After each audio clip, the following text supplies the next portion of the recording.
Break पे जाने से पहले हम ज़रा जो है कहते हैं ना बड़े ठोस और बड़े थिक सियासी मौज़ूआत पे बात कर रहे थे।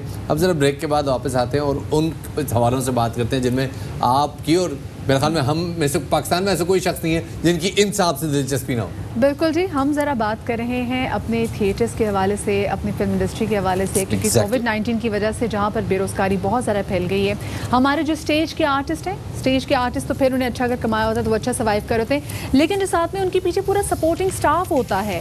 हमारे फिल्म का अगर आप वहाँ चले जाए जो बन रही होती है, जो स्पॉट बॉयज़ होते हैं, उनके घरों के जो चूल्हे हैं वो अब ठंडे पड़ने लग गए हैं। काफ़ी ज़्यादा मुश्किलात से दो चार एक तरह से जो हमारी इंडस्ट्री है वो सफ़र कर रही है। और इसी हवाले से मज़ीद बात करेंगे। हमारे साथ मौजूद हैं स्टेज के नामवर हिदायतकार, बेहतरीन राइटर, और कौन इनके नाम से वाकिफ़ नहीं है, नसीम विकी साहब हमारे साथ मौजूद हैं। अस्सलाम वालेकुम नसीम भाई, वेलकम टू शाम रमज़ान। सबसे पहले तो ये बताइएगा कि इस वक्त आप मौजूद हैं वहाँ पर, थिएटर्स के क्या हालात हैं, फिल्म इंडस्ट्री वालों के क्या हालात हैं इस कोविड-19 की वजह से? वालेकुम अस्सलाम मदिया, बहुत शुक्रिया आपने मुझे अपने साथ लिया। रमज़ान है, मेरी तरफ से अहले पाकिस्तान को रमज़ान मुबारक। और जहाँ बात है थिएटर की, तो थिएटर में रोज़गार जो है ये नहीं है कि अभी थोड़ा अरसा गुजरा है तो बंद हुआ है। ये जिस दिन बंद हुआ था उसी दिन से ये डैमेज हो गया था, क्योंकि बहुत सारे लोग ऐसे हैं हमारे साथ जुड़े हुए जो दिहाड़ी पे काम करते हैं, जिन्होंने काम करना है तो उनके घर का चूल्हा जलना है। तो चूल्हा तो जिस दिन ये रिपोर्ट आई थी उसी दिन बहुत सारे लोगों का बंद हो गया था। तो बाकी जो दूसरे लोग हैं जो थिएटर को बहुत अच्छे से चला रहे थे, देख रहे थे, उनका भी सर्वाइवल जो है बहुत मुश्किल हो चुका है। अब घरों में बैठ के कोई ऐसी मशीन नहीं है जिससे आप अपना रिस्क उगा सकें या कोई अपना काम ऐसा कर सकें जिससे आप अपने घर का चूल्हा जो वो जला सकें। बहुत मुश्किल आन पड़ी है स्पेशली थिएटर के लोगों को, क्योंकि ये लोग लाइव काम करने वाले लोग हैं। इन्होंने हमेशा लाइव काम किया, और जो थिएटर की दुनिया है वो टिकट बेस होती है कि आपने आज टिकट लेनी है और ड्रामा देखना है, और जिसने ड्रामा करना है उसने भी उसी दिन सेम सैलरी जो है वो लेनी है। ये कैश का काम था जो टोटल बंद हो चुका है और बहुत अरसे से बंद है, और बहुत कसम पुरसी की लाइफ जो है वो थिएटर के लोग गुजार रहे हैं। नसीम भाई, बहुत सारे लोग जो हैं वो इस इंडस्ट्री में वो बड़े म्यूचुअली रिलेटेड होते हैं आपस में। ये ऐसी खुशकिस्मत इंडस्ट्री है कि जिसमें लोग एक दूसरे का हाथ पकड़ते हैं।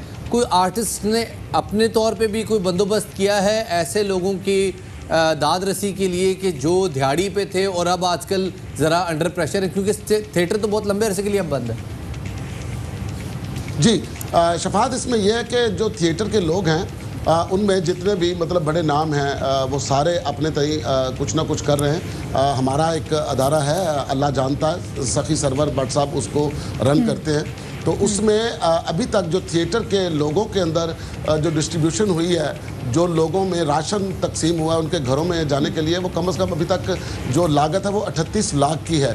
तो उन्होंने सखी सरवर भट्ट साहब ने इसको बहुत सराहा है और लोगों के साथ इन टच हैं, खुद घरों में जाकर एक्टरों के साथ, और जो छोटे तबके के लोग हैं जिनमें मतलब ड्रेस मास्टर है, जिसमें असिस्टेंट्स हैं, जिसके अंदर बोले इस तरह के लोग हैं जो गेट के ऊपर होते हैं। मतलब थिएटर, एक थिएटर के अंदर कम से कम जो अमला है वो 100 के ऊपर मुहित होता है, और लाहौर के अंदर कम से कम जो है ना वो 20 से 25 थिएटर है। और इस तरह पूरे पंजाब के अंदर जब आप गिनने के लिए बैठ जाएंगे तो आपकी उंगलियों पर काउंटिंग है वो ख़त्म हो जाएगी।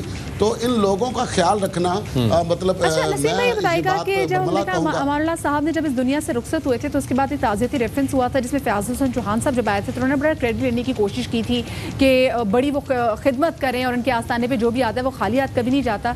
तो क्या फ़याज़ हुसैन चौहान साहब ने फिर बाकी जो स्टेज के जो बड़े आर्टिस्ट हैं, जो हिदायतकार हैं, उनसे कोई बातचीत की, पूछा कि जो बाकी जो सपोर्टिंग स्टाफ है वो किस हाल में इस वक्त? मुझे अभी पिछले दिनों एक एप्लीकेशन आई थी मेरे पास, सखी सरवर साहब ने कहा कि इनके ऊपर साइन करने हैं तो अपना ये आर्ट्स काउंसिल में जाएंगी तो लोगों को इसमें बहुत ज़्यादा पैसे मिलेंगे, राशन आएगा सबके घरों में। उसके बाद तकरीबन इस बात को भी 10-15 दिन हो गए, कोई राशन नहीं आया। बाकी जो रही बात, आप रेफरेंस की बात करती हैं, मैं बहुत ज़्यादा कम जाता हूँ किसी रेफरेंस पे, इसीलिए कि वहाँ पर जाके सिर्फ डायलॉग बोले जाते हैं। हमारे मुल्क में जब कोई बंदा मर जाता है तो उसके जनाजे पर या उसके रेफरेंस पर सुल्तान की तरह वाइंड अप बोला जाता है। बहुत बड़े बड़े डायलॉग बोले जाते हैं कि मैं मार दियांगा सारे, मैं ये कर दियांगा, मैं वो कर दियांगा, मेरे हाथ में गंडासा है, आप देखना इस मुल्क की तकदीर कैसी होगी। तो अगले दिन वो भूल जाते हैं सारे, कोई भी उसके ऊपर अमल पैरा नहीं होता। बात होती है कि आप बोले ना, आप अमल करके दिखाएं, फिर आपके लिए अप्रिसिएशन है, फिर आपके लिए दुआएं हैं।